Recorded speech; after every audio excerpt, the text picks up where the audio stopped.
Hi, my name is Taylor Vaughn-Gonser and I'm making my cultural competence reflection video for social justice for educators at Grand Canyon University. So the first question that I'll be answering is, what does it mean to be a culturally competent educator?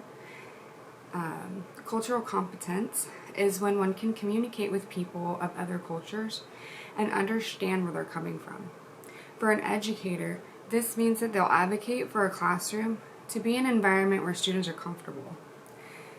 Teachers will ensure that they're advocating for each student to have their social justice needs met, rather than expecting underserved students to change for the comfort of anyone else.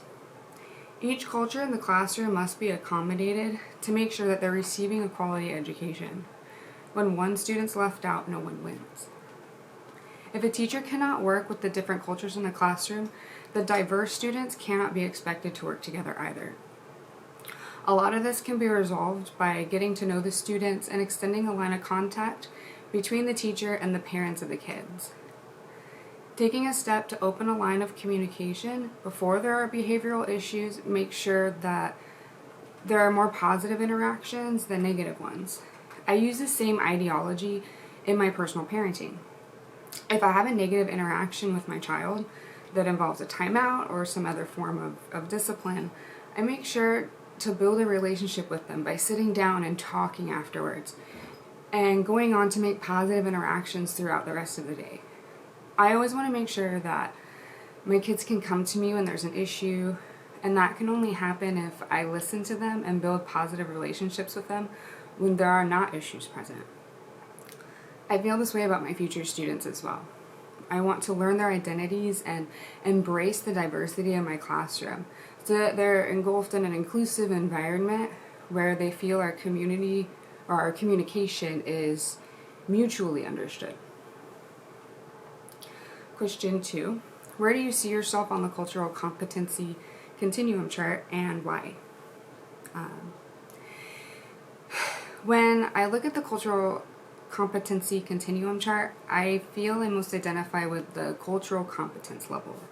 This level expresses that a teacher is informed on how to be a culturally competent educator and actively works to support a positive, culturally inclusive environment.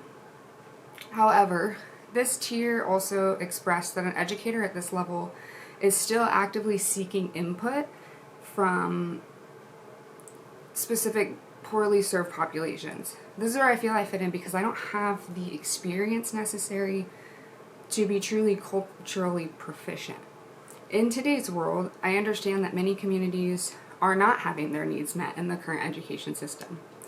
Often the English language learners in Black communities specifically are underserved and limited in their abilities to complete coursework because educators believe that they should assimilate into the current system instead of accommodating to those poorly served communities. As an educator, I will act upon my feelings of inclusivity and accommodation, and I will work hard to meet each student's needs and make social justice a focal point of my teaching strategy. Question 3. What will it take for you to get to the next step or deepen your cultural competence, including understanding your own personal bias, teaching in a diverse classroom, and implementing strategies for ensuring a safe and supportive classroom for all students? So to take myself to the next level of cultural proficiency, I feel that I will need more experience in the classroom. I have great ideas in my head about how I will learn about the cultures of my students to be able to bring that education into the classroom. In addition to this, I have a desire to involve parents in the students' education and make sure that my classroom is an open place and that students can feel comfortable to address the things that need to be addressed. However, I feel I fall short on the ability to do this right the first time.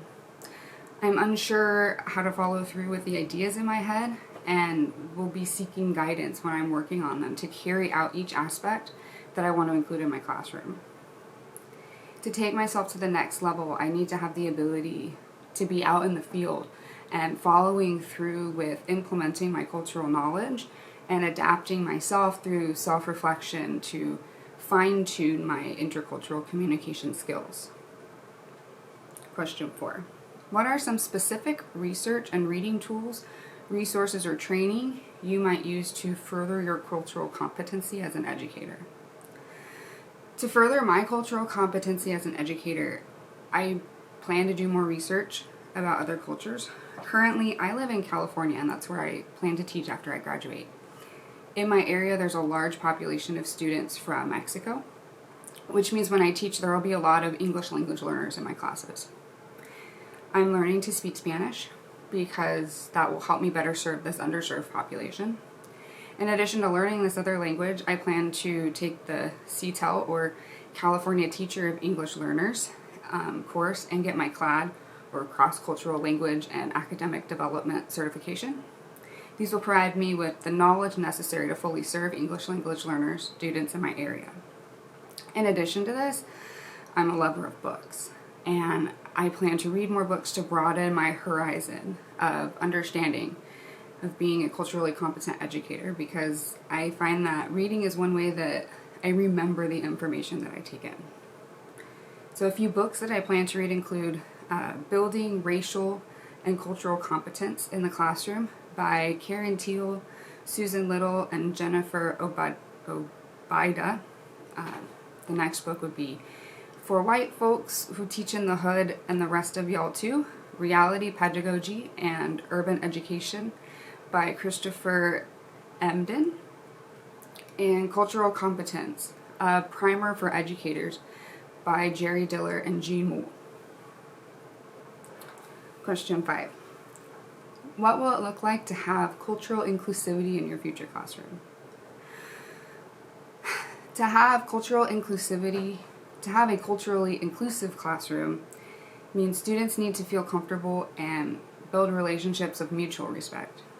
This can be as simple as making sure that a teacher knows each student's name and how to pronounce it correctly, and allowing short periods of time for students to share personal experiences with the class.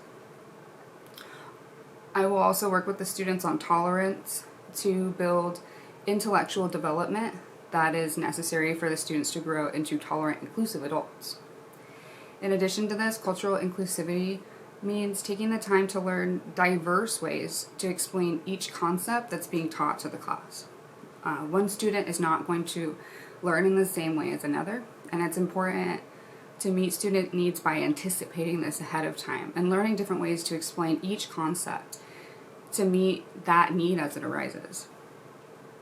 In addition to this, I plan on teaching younger elementary school students, preferably between 1st and 2nd grade.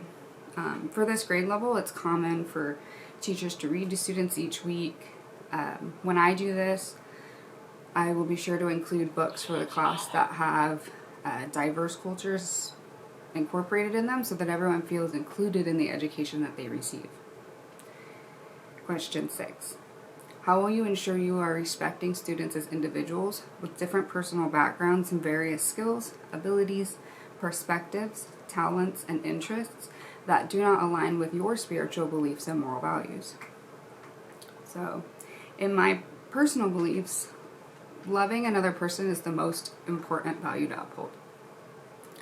To love others, you have to give them respect and accept their differences.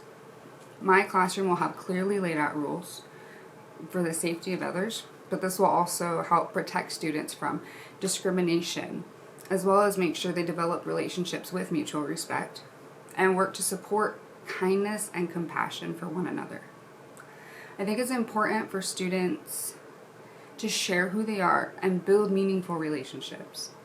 And I will ensure that all students get the respect they deserve by openly communicating with them and being clear of all my expectations. The achievable goals that we reach together will allow my students and I to build healthy relationships with one another where we can celebrate and embrace differences while also finding out the ways in which we are alike. Thank you.